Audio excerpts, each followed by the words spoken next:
I do the gospel, do I? Then I will do so.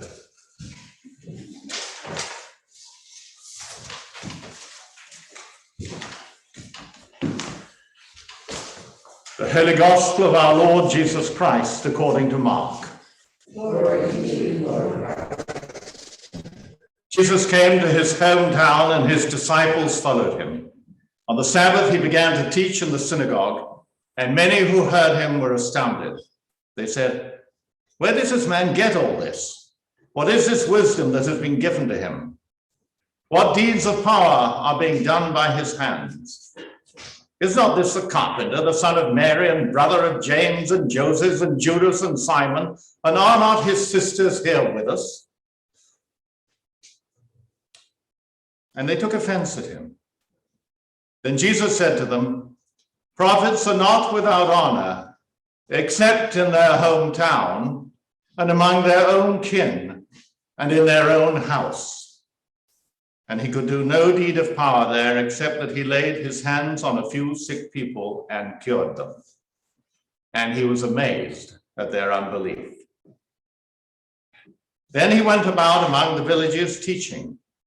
He called the 12 and began to send them out 2 by 2 and gave them authority over the unclean spirits. He ordered them to take nothing for their journey except a staff.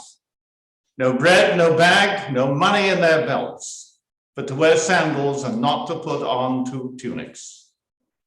He said to them, "Wherever you enter a house, stay there until you leave the place. If any place will not welcome you and they refuse to hear you, as you leave, shake off the dust that is on your feet as a testimony against them."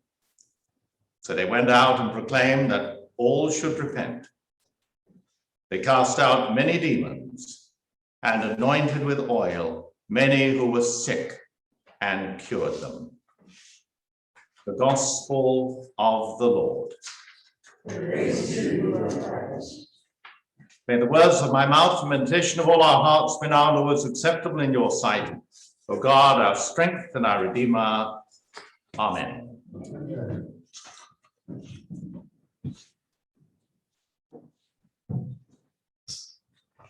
One of the things I love about the week of the 4th of July is the Pledge of Allegiance. Someone with an accent like mine really revels in saying the Pledge of Allegiance.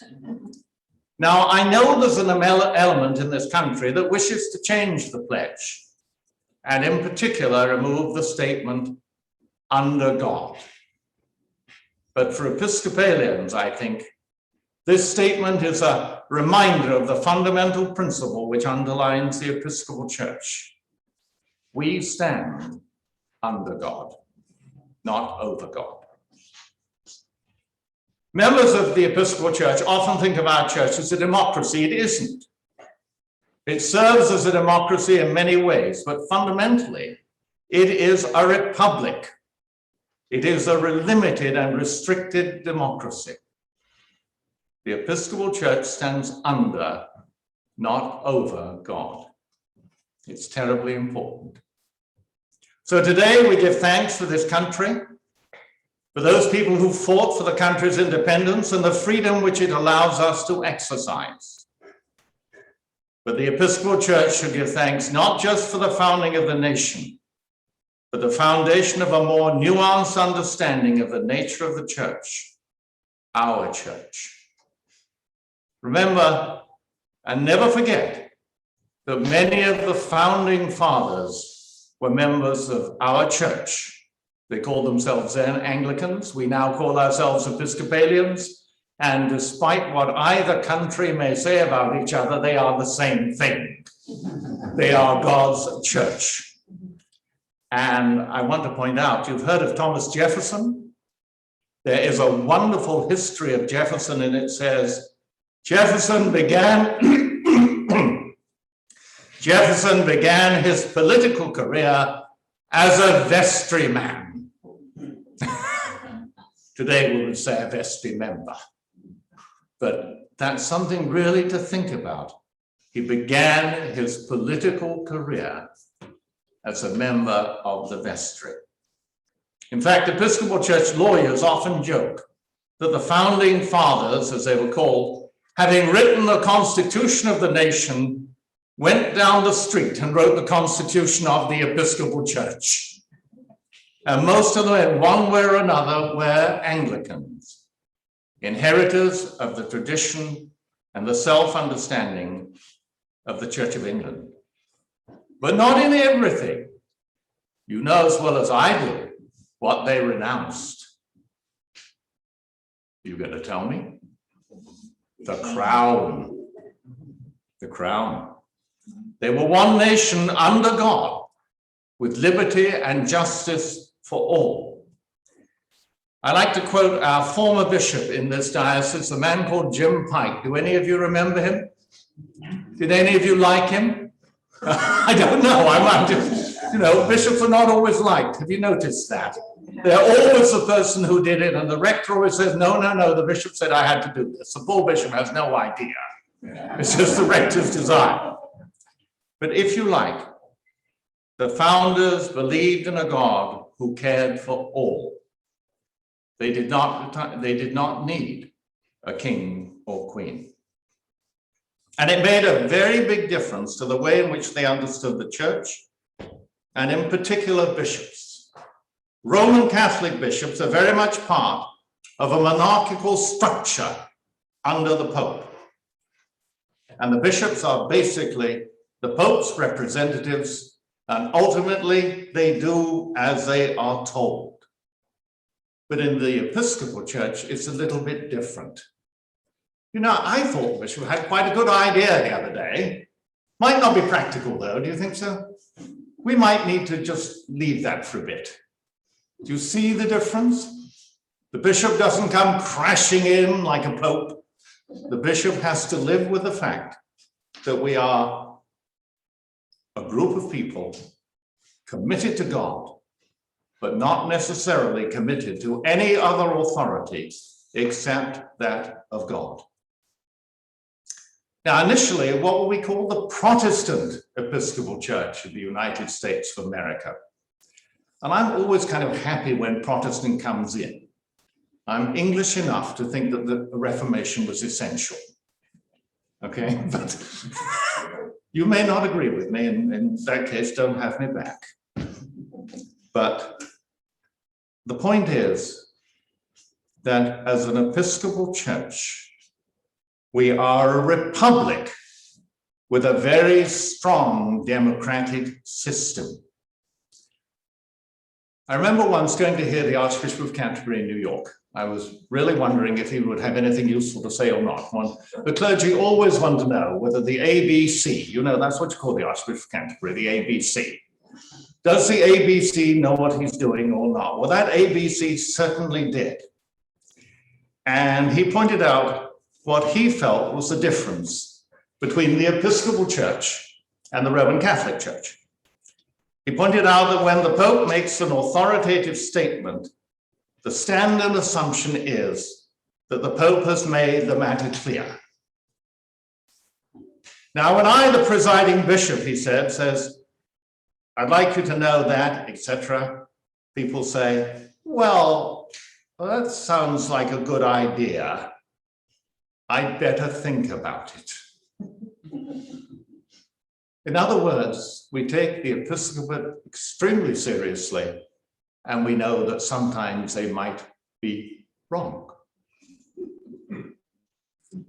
Why are you laughing? Have you ever felt that way? Is there anyone in this room who hasn't felt that way at one time or another? So, what do we have to remember? The founding fathers of this country were largely Anglicans. They hadn't known a resident bishop for 169 years when they got together, but they knew they were members of an Episcopal church. The bishop of the colonies was who? Do you know who was the bishop initially? Seabury. Sorry? Seabury. Well, that's a good American answer. The British one is the Bishop of London. It was run from overseas initially. No, that was a horrible question to ask you, and that was a wonderful answer. but eventually Seabury was sent over.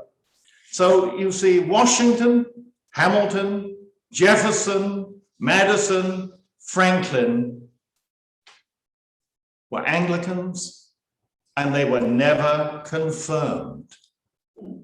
But there was a little kind of canon law which said if they were desirous of being confirmed, and because for some unfortunate reason, like a war or a disagreement, then they could be considered confirmed members of the church.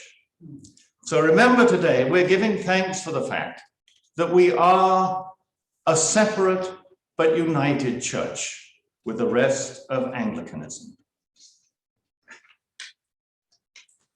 You know, I almost thought I would have to say to you, I've lost the rest of my sermon, and you would have said, thanks be to God, very loudly.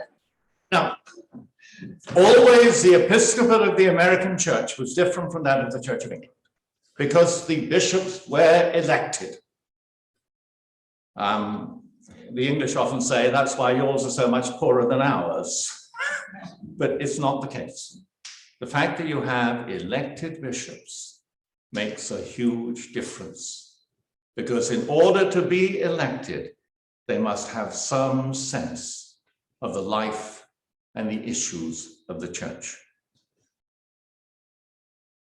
So, in the American church, we had rectors, we had key leaders, but the rectors had considerably greater independence and power than anywhere else in the Anglican Communion, because their bishop was in London, and it was quite a nasty boat ride to come over and tell someone off for not doing what was right. So when you see that the Episcopal Church is often ahead of the game, like on the ordination of women, you can see now the historic reason why we in this country were, to a certain level, much freer of episcopal authority, but we still stood under God.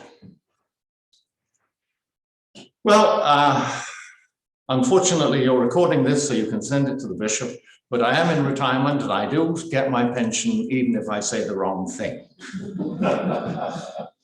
But I hope I can get the thing across to you once when I witnessed something quite American.